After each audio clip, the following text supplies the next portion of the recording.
Magandang araw mga kaibigan. Bigyan natin ng reaction opinion itong post ang balita ngayon. Title: Malinaw ang bitak sa chain of command.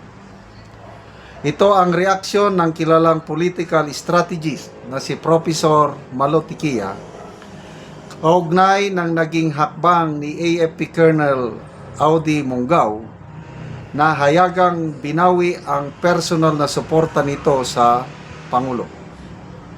Sa isang pahayag, binigyan diin ni Tikia na kapag ang isang aktibong opisyal ng Armed Forces of the Philippines ay handang isakripisyo ang 34 na taon ng serbisyo, malinaw umano na may seryosong nangyayari sa loob ng institusyon.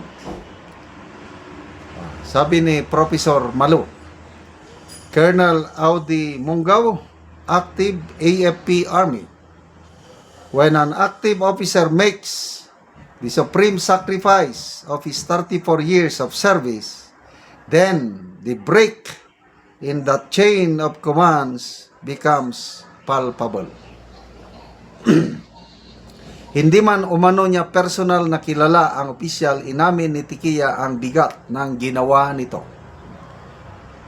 Colonel Audi, sabi ni Professor Tikia, di kita kilala, pero ang tapang ng ginawa mo. Saludo ako sa iyo, maraming salamat sa sakripisyo. Nagpahayag din siya ng pag-alala sa kaligtasan ng pamilya ng opisyal. Mag-ingat po kayo at sana maalis sa kapamahakan ang iyong pamilya. Bagamat personal lamang ang binanggit na pagbawi ng suporta, iginiit ni Tikia na malaki ang bigat ng simbolismo ng ginawa ni Colonel Monggao. Kahit yan ay personal na withdrawal, malaking bagay na tumayo kayo at nakiisa. Sana mayroon pa na susunod sa inyo. Ayan. So, umaani ngayon ng papuri sa social media itong si Colonel Audi Monggao. At kanina nabasa ko yung post ng kanyang immediate superior, si Major General Mike Lohico, ang commander ng Philippine Army Training Command.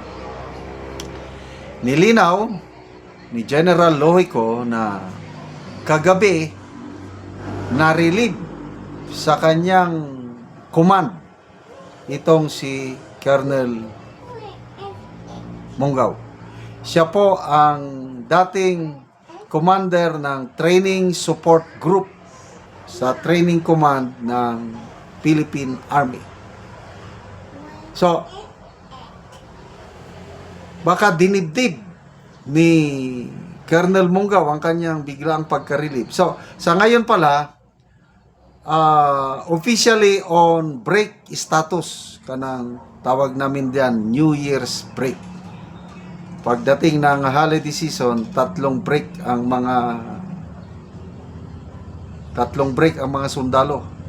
May Christmas break, may New Year's break, at mayroon pang tinatawag na third break. Yung third break, wala nang okasyon. After New Year, pagbalik ng mga naka-New Year's break, saka naman alis ang mga third breaker. So, officially naka-break status si Colonel Monggao.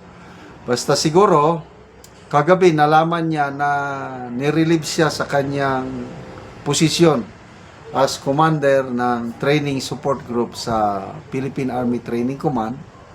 I don't know anong iba pa niyang dahilan, kaya ngayong umaga nag-post na siya, naging viral na yung kanyang post na wala nang moral ascendancy ang Pangulo to lead, sabi niya. Kaya effective today, July 9, I am withdrawing my personal support. Tumatalima pa rin si Colonel Monggao sa AFP at saka chain of command. Kaya lang, yung kanya lang is yung kanyang personal support. Wala na. Dahil wala na daw moral ascendancy ang Pangulo to lead as Commander-in-Chief. At ang ano. So, pinipilit pa ng Philippine Army Training Command na i-contact si Colonel Mongao, kailang hindi siya makontak. Naka-off ang kanyang mga cellphone siya. Ayaw niya magpakontak. I don't know kung ano ang iniisip niya ngayon. Basta nagpahayag na si General Lohico na sa ngayon, ongoing na ang administrative and basta ongoing na ang investigation kaugnay ditong withdrawal of support para i-determine ano ang administrative at legal consequences ng kanyang action. May nabasa kong post kanina na wala naman daw nilabag na batas yung kanyang pag-withdraw ng support. Kailang pwede siyang maanuhan ng administratibong kaso at saka pwede siyang humarap sa court martial. At kung i-court martial siya, ayun, pwede siyang matanggal sa serbisyo na without benefits. Yun ang masakit. Yun ang sakripisyo na ginawa ni Colonel Mongao dahil kahit hindi siya makasuhan sa korte, dahil yung nabasa kong post is hindi daw act of sedition yung ginawa niya na pag-withdraw ng support. Kasi hindi naman siya nanawagan ng violence against this government. Ang kanya lang, personal support niya sa Pangulo, wini-withdraw niya. Kaya I hope na tama yung nabasa kong post, nagpapaliwanag. Dapat sana, nag-resign muna si Colonel Mongao bago siya nagsalita. Kaya lang, hindi niya na napigilan eh. At sayang din, 34 years in the military service. Matatanggal ka, anong tawag doon? Sa dishonorable discharge.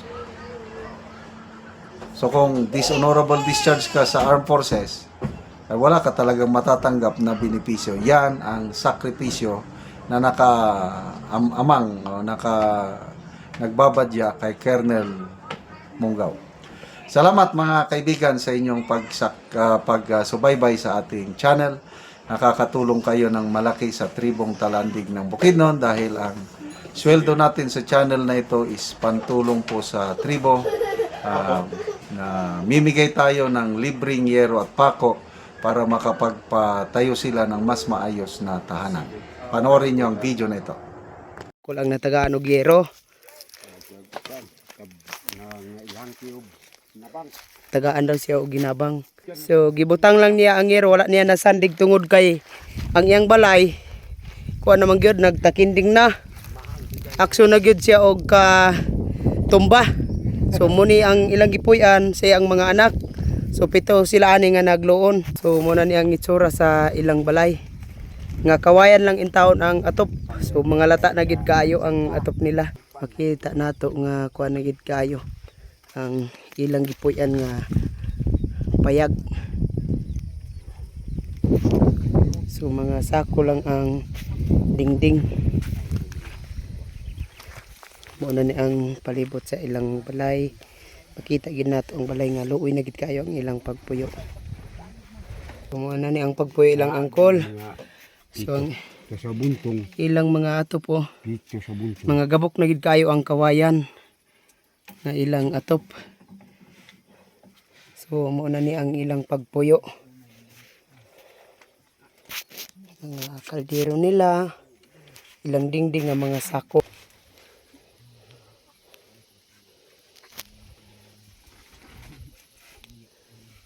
Pila na ni Col ka tuig imong balay? Kuan. Mga kuan ni. 8. 8 ka tuig na. Oo. So pila mo ani nga nagpuyo ining imong balay? Kuan. 7. 7 mo nga kuan lang ani nakigpuyo lang sa imong mga anak. So lisod gid kayo ang inyong pagpuyo. So unsa yung panginabuhian karon Col? Kuan. Ding mag-uuma. So mga mais lang binggala inyong pagkaon. mais bunggala. Kay naa naman mo diri nga lisod ng area ang inyong pagpuyo. Kay mga kawayan lang. Naka salamat sa Ginoo, naka hinabang kay Gido ko atop dayasin.